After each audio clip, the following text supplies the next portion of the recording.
They thought she was just another face, another black woman with a sharp suit and too much confidence. They thought the glass doors of power could slam shut in her face without consequence, that they could erase her with polite cruelty and automated systems designed to keep people like her out. What began as a simple transaction spiraled into a public humiliation, a digital takedown, and a systemic dismantling of everything she built. But what no one saw coming, what not even her enemies could predict, was that behind the calm eyes and locked-out accounts was a weapon forged in legacy, silence, and the very foundation of the empire trying to destroy her. If you think you know how this story ends, think again. Like, subscribe, and let me know in the comments where you're watching from. Then buckle in, because this is the story of how a target became a reckoning. Zahara Whitlow stepped into the towering marble atrium of Goldhorn Trust Bank, her heels echoing across the polished stone like a war drum. Everything about her exuded quiet precision. Her burgundy blazer fit her frame perfectly, the cream silk blouse beneath crisp and tucked, the laptop case in her hand sleek and professional. She had come to finalize the last details of a $50 million acquisition involving her client's clean energy startup and a major hedge fund, a merger she had orchestrated for months. This bank, with its reputation for select clientele, was where she chose to bring deals like this, because perception mattered, especially for a black woman operating in boardrooms where her existence was still treated as an anomaly. What Zahara didn't know as she crossed the threshold was that her presence had already triggered suspicion. Behind the reception desk, a young man with a tight fade and a Navy security jacket touched the mic clipped to his collar and muttered something indistinct. He wasn't obvious, just a glance, a click of a button, then back to stillness. But it set in motion a chain that would unravel her entire day. Zahara approached the main desk with confidence, presenting her ID and speaking clearly. "I'm here to meet with Eric Samuels. 10:30. We're finalizing the Gold Leaf renewable deal." The receptionist, a woman with frost blonde hair and a plastic smile, took her ID and tapped her keyboard. Zahara waited, scanning the pristine lobby. Two white men in bespoke suits laughed near the espresso bar. A platinum-level client was handed a lavender-scented towel by a concierge. Then the receptionist spoke again, her voice carrying a professional chill. "I'm not seeing anything on Mr. Samuel's calendar today." Zahara blinked. "That's odd. I confirmed the meeting yesterday. I have the email if that helps." The woman didn't respond right away. Instead, she picked up the phone and turned her back, speaking in a hushed tone that Zahara couldn't make out. She returned seconds later with a rehearsed smile. "Ms. Whitlow, would you mind taking a seat over there while we sort this out?"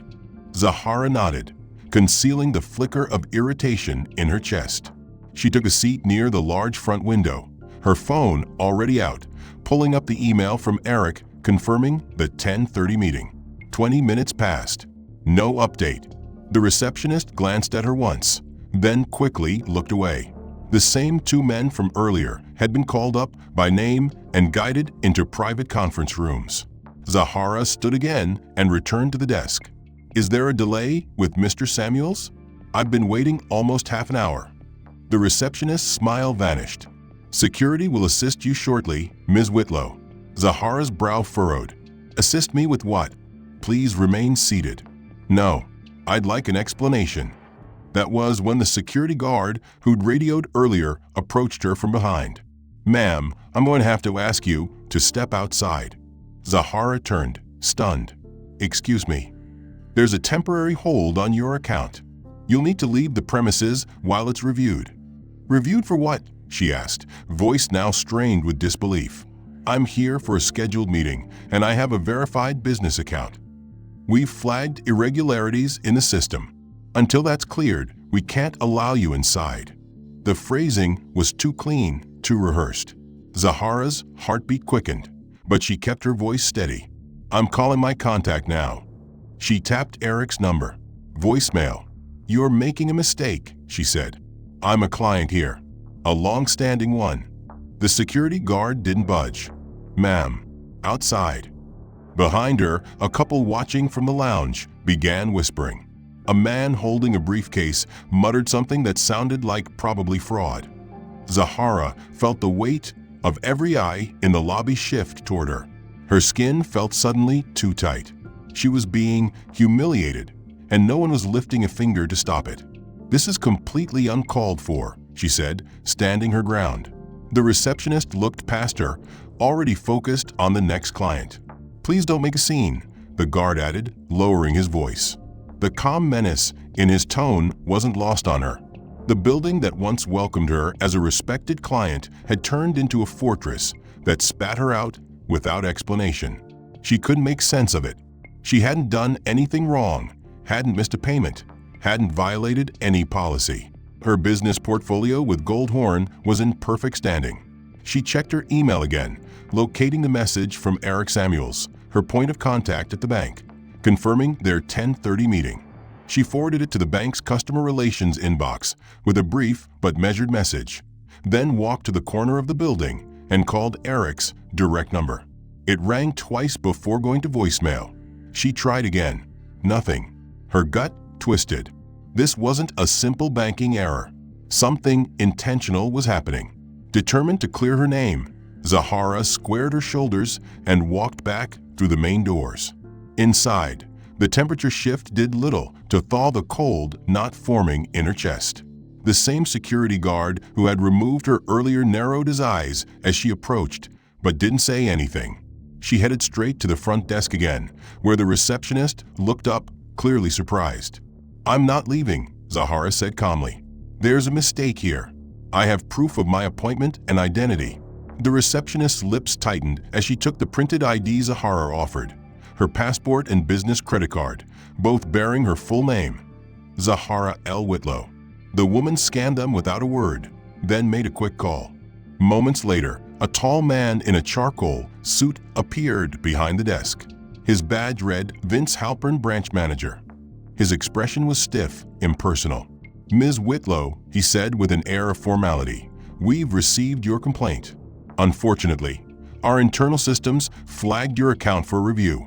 Until that clears, we can't authorize any transactions or appointments." Zahara felt her patience slipping. "What review? I've been banking here for years. I have a clean record, and I'm a verified private client. There's no justification for this kind of treatment." Halpern didn't blink. The system uses a series of automated triggers. Irregularities, high-volume movements, third-party associations. It's not personal. "Then why am I the only one being stopped at the door like a criminal?" she snapped, heat rising in her voice. "If this is about compliance, where's the audit trail? Where's the oversight?" Halpern raised a hand. "Ma'am, I need you to lower your voice." Zahara took a deep breath and pushed forward. "I'm not leaving until I speak to someone higher. This is discrimination, and I'm not going to be quiet about it." That's when Halpern leaned forward and said, just loudly enough for others in the lobby to hear, "If you cannot remain calm, I'll be forced to involve security again." A murmur rippled behind her. Two clients in line shifted uneasily, watching with subtle curiosity. One man raised an eyebrow, clearly amused. A woman in a gray pantsuit leaned closer to her companion, whispering something with a smirk. Zahara turned slowly, realizing she was once again becoming the center of unwanted attention. Halpern signaled, and the same security guard approached. Zahara raised her hand slightly, as if to show she was no threat. "I'm not raising my voice. I'm not being aggressive. I am a client asking for an explanation." "Your documents appear inconsistent," Halpern said, eyes on her ID. "We're not certain they're legitimate."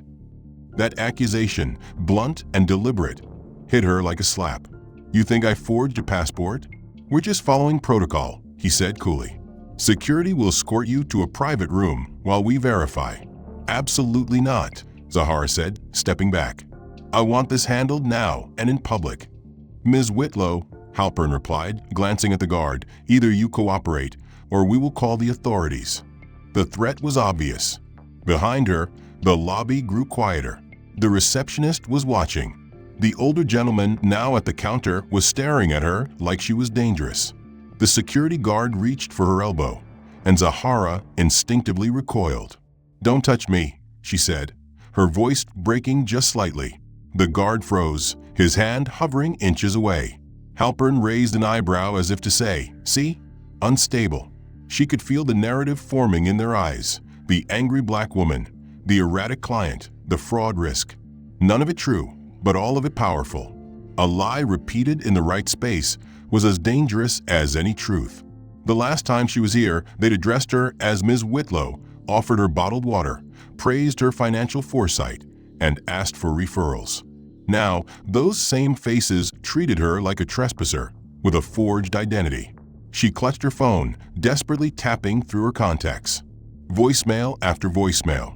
Eric Samuels still hadn't returned her call, despite the fact that she'd helped him win 3 high-profile investment accounts last year. She was beginning to feel the chill not just in the air, but in her relationships, connections that suddenly felt as fragile as glass. A flash of movement caught her eye. A sleek black BMW pulled into the parking lane out front. The passenger door opened, and out stepped Eric. Same tailored suit, same crisp posture, same cocky grin, until he saw her. His expression faltered for half a second before he recovered with forced professionalism. "Zahara," he said, walking toward her, hands spread slightly as if trying to manage an awkward situation.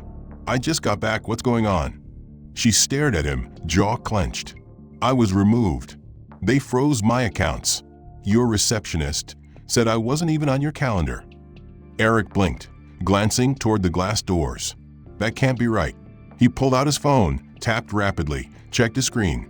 "You were scheduled. I see it right here." He looked back at her, eyes darting. There must have been some system glitch. Zahara exhaled sharply. "They said my documents looked forged."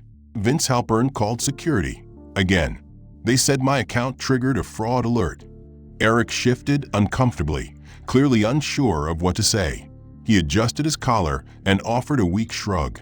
"There's been a lot of changes in the security protocols lately. New software. Sometimes it flags weird things." "Weird things." Zahara's voice dropped an octave. "Like what?" "My skin tone." "Come on," he said quickly, lowering his voice. "Don't go there. I'm sure it wasn't about that." She took a step closer. "Then why didn't anyone talk to me first? Why wasn't I contacted before everything got shut down?" Eric rubbed the back of his neck, eyes not quite meeting hers. "I'll talk to Vince. Maybe I can sort it out." "Talk to him," she repeated, incredulous. "You saw them throw me out. Twice. And you're still not willing to admit something's wrong." Before he could answer, a voice shouted from across the street. "What's the problem, lady? They catch you stealing identities." Zahara turned slowly. A man in a hoodie stood at the corner, holding up his phone. "Smile for the camera," he laughed. "You're internet famous now." She stared in disbelief as he zoomed in, angling for a better shot. "Guess money can't buy manners," he added, his voice echoing across the plaza. People walking by slowed, staring, phones coming out, recording. Eric turned and muttered, "Ignore him." But it was too late. The moment had already taken root. A woman pushing a stroller gave Zahara a wide berth. 2 teens giggled and whispered. One pointed. Zahara felt as though she were standing under a spotlight with no script and no exit. Her phone vibrated. A notification popped up, tagged on a social post. The same man had uploaded a 30-second clip. Her standing outside the bank, the guard visible behind the glass doors, Eric approaching.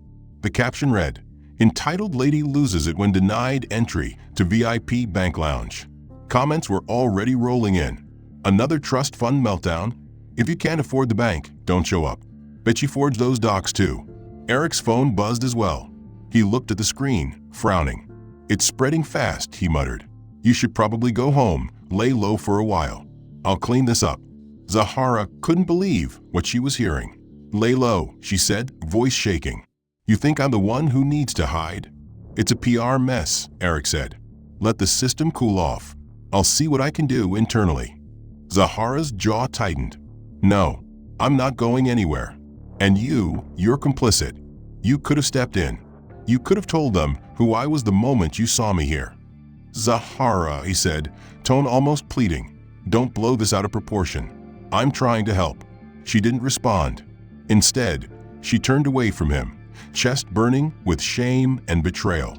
Her entire professional identity, built over years of resilience, knowledge, and spotless transactions, had been reduced to a 30-second viral video and a hashtag.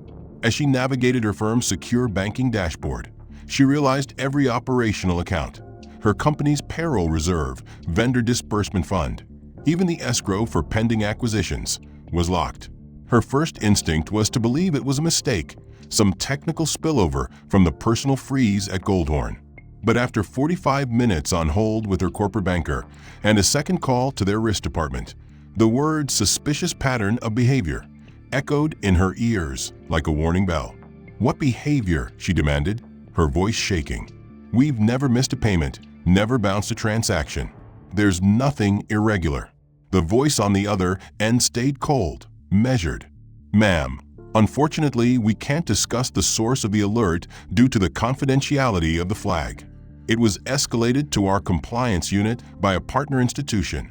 Zahara's throat went dry. "Goldhorn." The pause on the other end said everything. "We're not authorized to confirm that," the woman replied.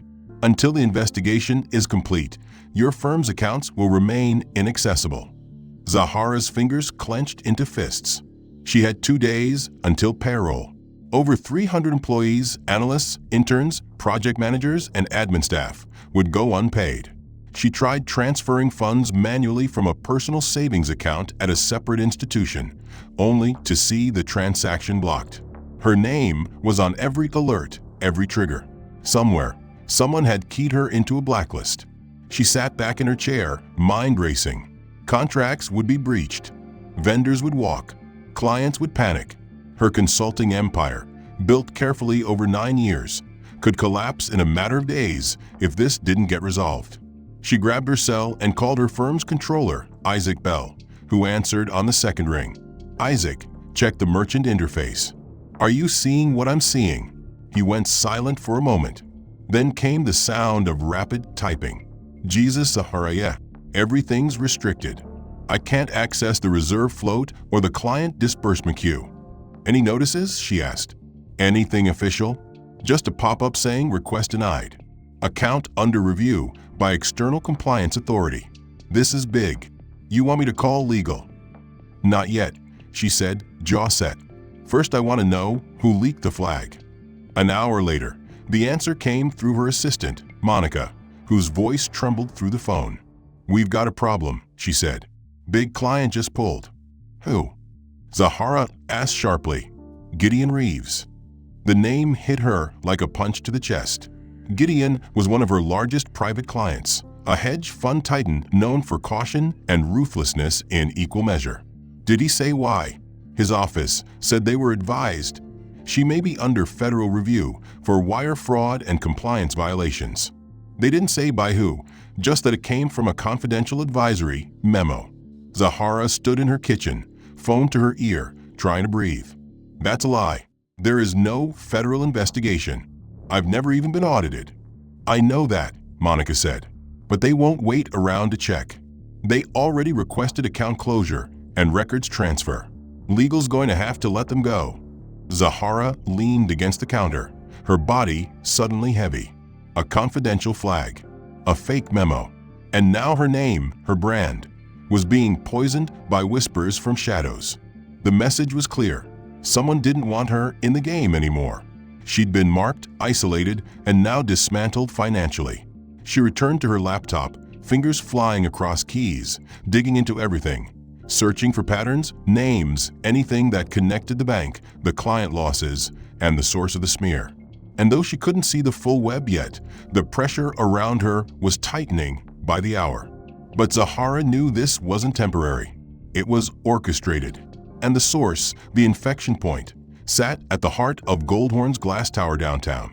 This time, she didn't ask permission. She entered with purpose, bypassed reception, and rode the elevator straight to the executive floor. Security followed, but no one dared stop her when she stepped into the boardroom where 3 senior directors were reviewing quarterly analytics. They looked up, surprised but not alarmed.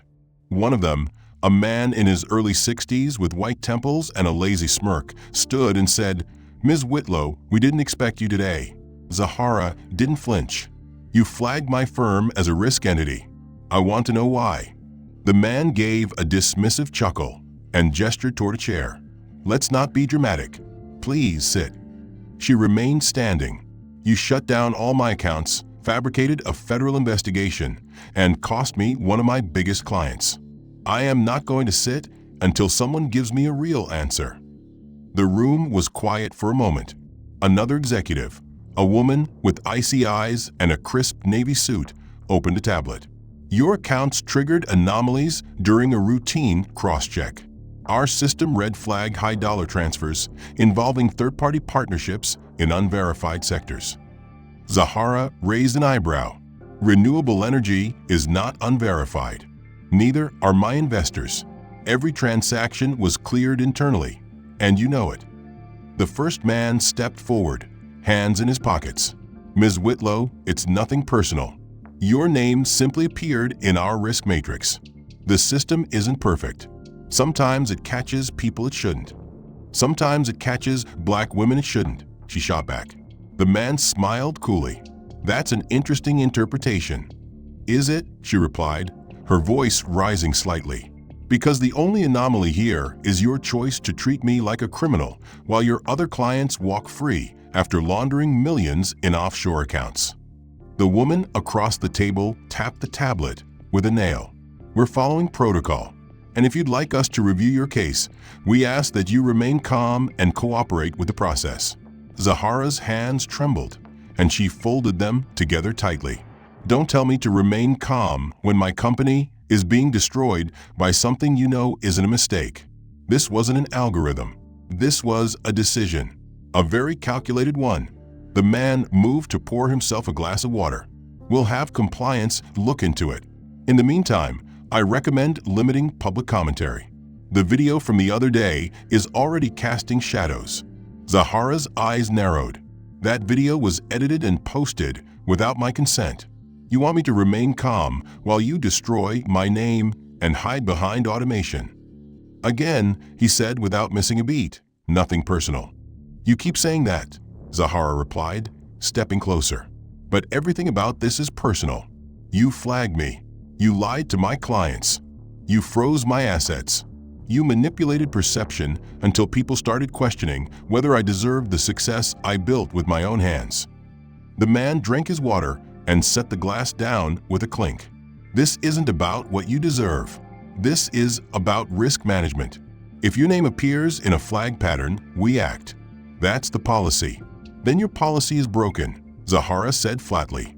"And I'm going to fix it." She turned to leave, her heels clicking sharply against the floor. Behind her, one of the executives muttered, "I warned them she'd be trouble the moment her face was on the cover of Equity Weekly." Zahara paused at the doorway, her spine straightening. "I earned that cover, and I'm going to make sure everyone knows exactly how you tried to erase me because of it." She exited without another word, her mind spinning with every detail. They weren't hiding it anymore.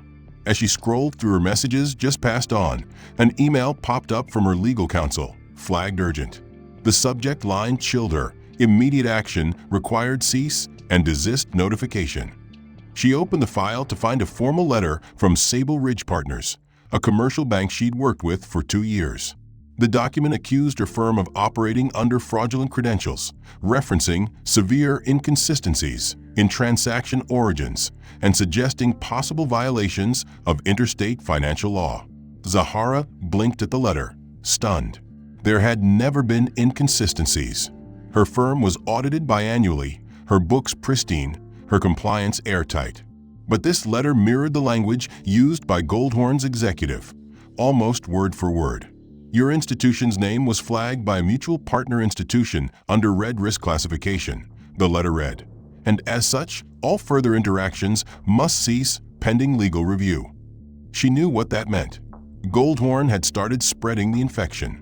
Her allies were being warned off with vague threats, fed the illusion of risk until they walked away on their own to protect themselves. She called her attorney, voice clipped and low. "This isn't a legal action. It's a warning shot. They're isolating me before I can fight back." Her attorney, soft-spoken but seasoned, responded grimly. It's coordinated. They're closing doors before you reach them. 2 hours later, Monica buzzed her cell mid-call. Zahara, you need to see this now, she said. The property manager just served us. Served us. Zahara repeated. What do you mean? Our office lease. They're pulling it. Effective next Friday. They cited public reputation concerns and a diminished tenant profile. Zahara sat back in her chair, stunned. We've never missed a payment. Doesn't matter, Monica replied. They said recent media attention and compliance flags jeopardized the brand integrity of their tenant portfolio. So we're being evicted based on internet rumors. Not rumors, Monica said slowly. They pulled a viral post from a blog called Financial Scams Unveiled. It quotes anonymous sources suggesting you falsified records. They're linking it to the federal flag story. Zahara stared at her computer screen, the edges of her vision darkening. That story is a lie. I know, Monica said, but it's spreading like wildfire. The post's already got 15,000 shares. Who's feeding them this? Zahara whispered. Who even knew about the internal flag? Somebody high up, Monica replied. And they're not just targeting your business, they're coming for you personally. An hour later, the full impact landed with a crash. Zahara's phone buzzed with a flurry of notifications, texts, missed calls, pings from her private social accounts. She opened her personal email and froze. Her inbox was flooded with messages, most unreadable, behind the bile and slurs. Then she saw the subject lines, exposed. Caught on camera. Is this really you? A cloud of nausea rose in her stomach as she clicked on one of the links. The post was on a troll-heavy gossip site, the headline screaming, CEO caught living double life. Zahara Whitlow's secrets exposed. Below, it was a gallery of images, doctored screenshots, photos taken without her knowledge, even a few actual selfies she'd sent years ago in a private relationship, somehow recovered, stripped of context, and now repackaged for the internet's consumption. Some were photos of her laughing with male colleagues at a gala. Others twisted her wardrobe into suggestive captions, claiming she slept her way into boardrooms. One image showed her standing at a podium, edited to make it appear as though she was giving a lecture to an empty room. The comments were worse. Typical. Flashy mouth, fake results. Who knew the Queen of Equity was just a thirsty fraud? Where's your dignity now, girl? Zahara's fingers trembled as she scrolled, her heart pounding.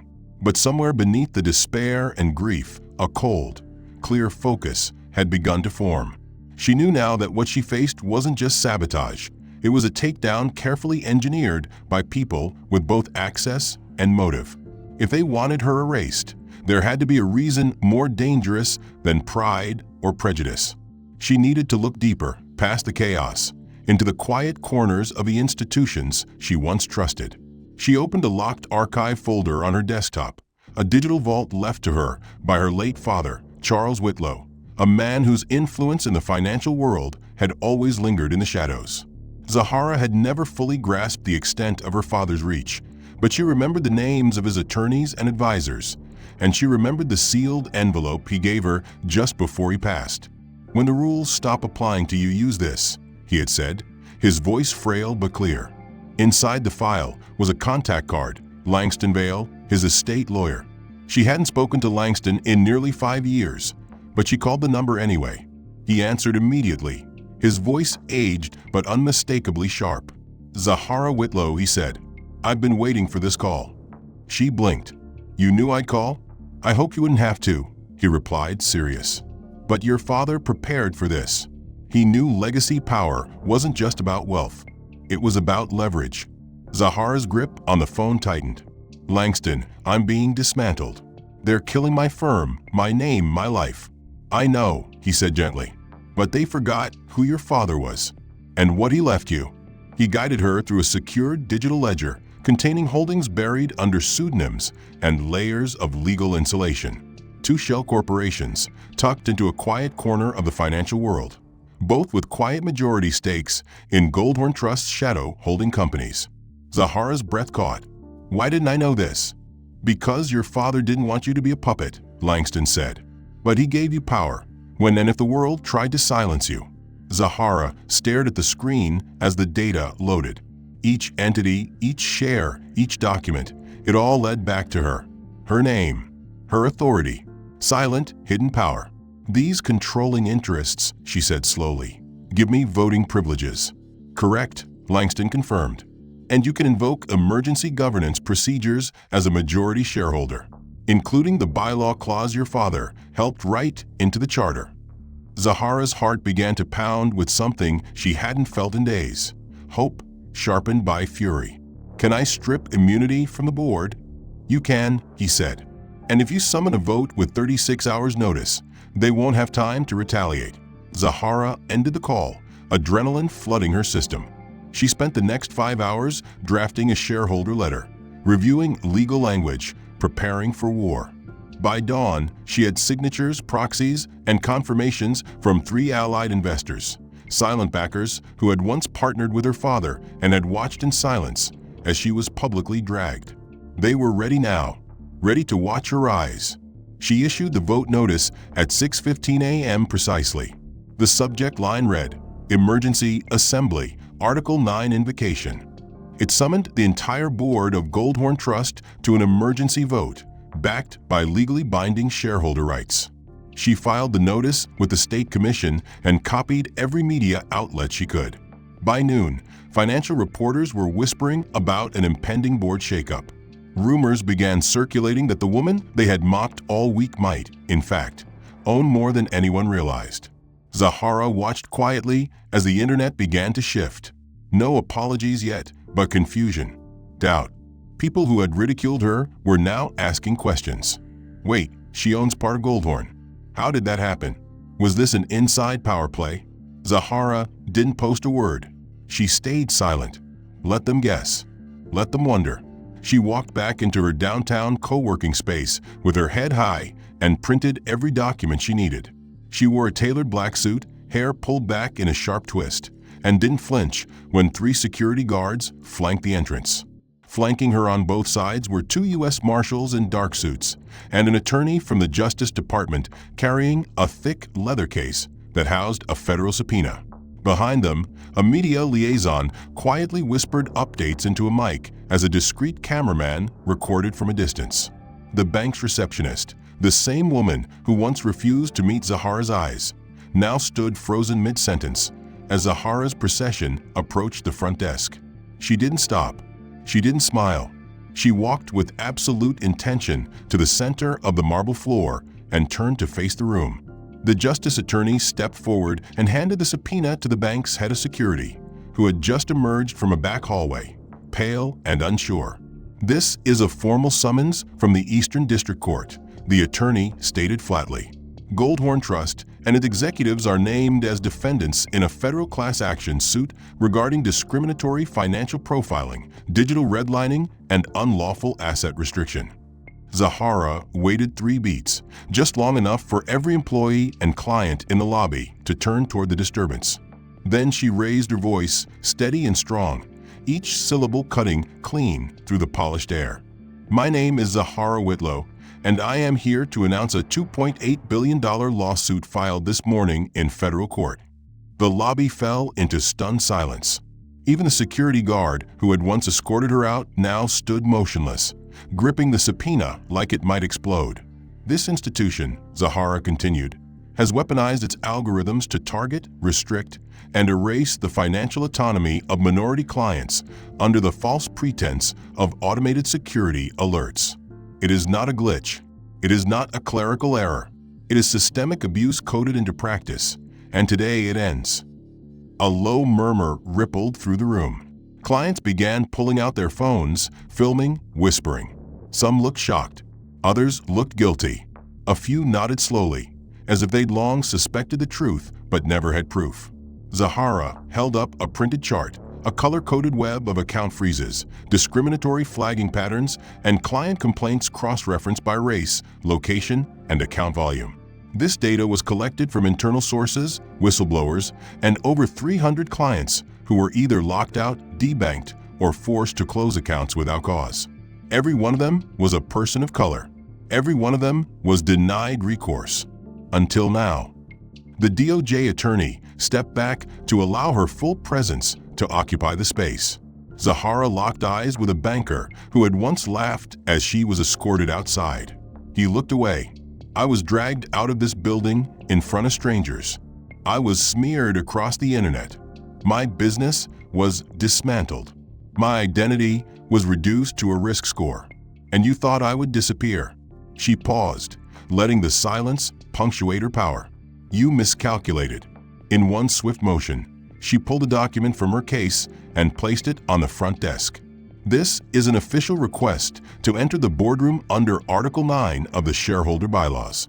As of this morning, I hold majority voting authority through Goldhorn's internal holding companies. I demand immediate access to executive chambers. The receptionist looked overwhelmed, unsure whether to protest or comply. The head of security glanced at the marshals, then stepped aside. The crowd parted as Zahara walked toward the private elevators, the cameras trailing her every move. Upstairs, the boardroom was already in motion. Her emergency vote had rattled them, but now her physical presence, backed by federal muscle and public exposure, was causing panic. As the elevator doors opened, she stepped into the executive suite like a returning monarch. The board was assembled, tight-lipped, defensive, their usual confidence fractured. "Good morning," Zahara said, sliding into a seat at the head of the table. "Before we proceed with the vote, I'd like to thank you for reminding me how power should never be assumed permanent." Vince Halpern, still trying to appear unshaken, leaned forward. Around the table sat men and women who had built their careers on quiet cruelty, masked behind digital compliance and legal detachment. They had convinced themselves that what they did couldn't be traced, that the system would shield them, that no one would believe a woman like Zahara could bring them down. But she had, and now they were breathing that realization like poison. "We'll now proceed with the emergency vote," Zahara said, her voice sharp, cutting through the tension. "As controlling shareholder and executor of the Article 9 clause, I motion for the suspension of executive immunity pending internal review and legal cooperation with federal authorities." A flurry of murmurs rippled across the table, but no one objected aloud. She looked around the room. All in favor? One hand went up, then another, and another. The vote moved like a silent avalanche. Even those who had mocked her 3 days ago now feared the headlines waiting outside. When the final hand raised, Zahara nodded. Motion passed. Effective immediately, all members of the executive board are subject to legal accountability, deposition, and discovery without institutional shielding. A gasp escaped from one corner, followed by a strangled protest from a man in a gray suit. "You can't do this without general counsel present." Zahara didn't flinch. "General counsel has already received notice. You're no longer protected by internal privilege." A DOJ attorney confirmed her statement, sliding sealed envelopes to each executive. Then the second domino fell. "I want to make a statement," said Madeline Trent, former chief risk officer, her voice tight and hollow. Eyes snapped toward her as she slowly stood, face pale. "I want to clarify that the internal flagging system wasn't an accident. It was designed to identify what we internally labeled volatile demographic profiles." The room exploded into chaos. "What the hell are you doing?" someone shouted. "Sit down, Maddie." But she continued, eyes locked on Zahara. "It was based on race-adjacent metadata, zip codes, spending patterns, account names, and names like yours, Zahara. We coded it to bypass legal scrutiny by disguising the data behind behavior metrics, but it was intentional. We were told to clean the system, to preserve institutional integrity." Zahara's jaw clenched, fury boiling beneath her skin. "And who gave that directive?" A pause. Then, without turning, Madeline pointed across the table at Vince Halpern. "He did, along with strategic policy lead Henry Voss." All heads swiveled. Vince turned ghost white, rage flickering in his eyes. "That's slander," he barked. "You've lost your damn mind." But Henry Voss was already reaching for his briefcase, face ashen. He didn't deny it. The DOJ attorney stepped forward. "We'll need both of you to surrender your devices and remain available for transport. Investigators will want full access to communication records, directives, and system code. As security entered the boardroom, the tension exploded into shouting. 2 board members walked out in protest. 3 resigned on the spot. Phones buzzed with alerts from financial news outlets already catching wind of the confession. Someone had leaked a feed. Audio and video from the meeting were being streamed online. By the time Zahara stepped out of the boardroom, a crowd of reporters had formed outside the bank. Microphones, cameras, journalists, all pressing forward. MS.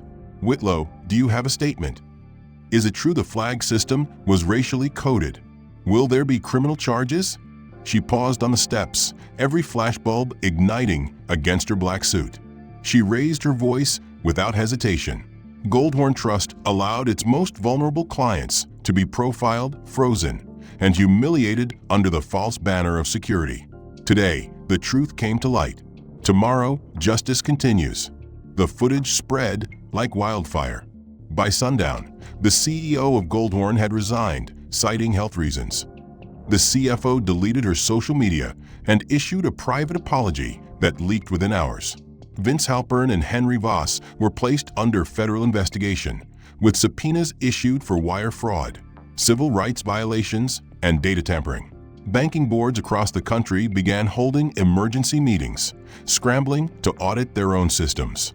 6 months after the Goldhorn scandal detonated across every major financial news outlet, the marble steps of the Capitol played host to the final act of the reckoning.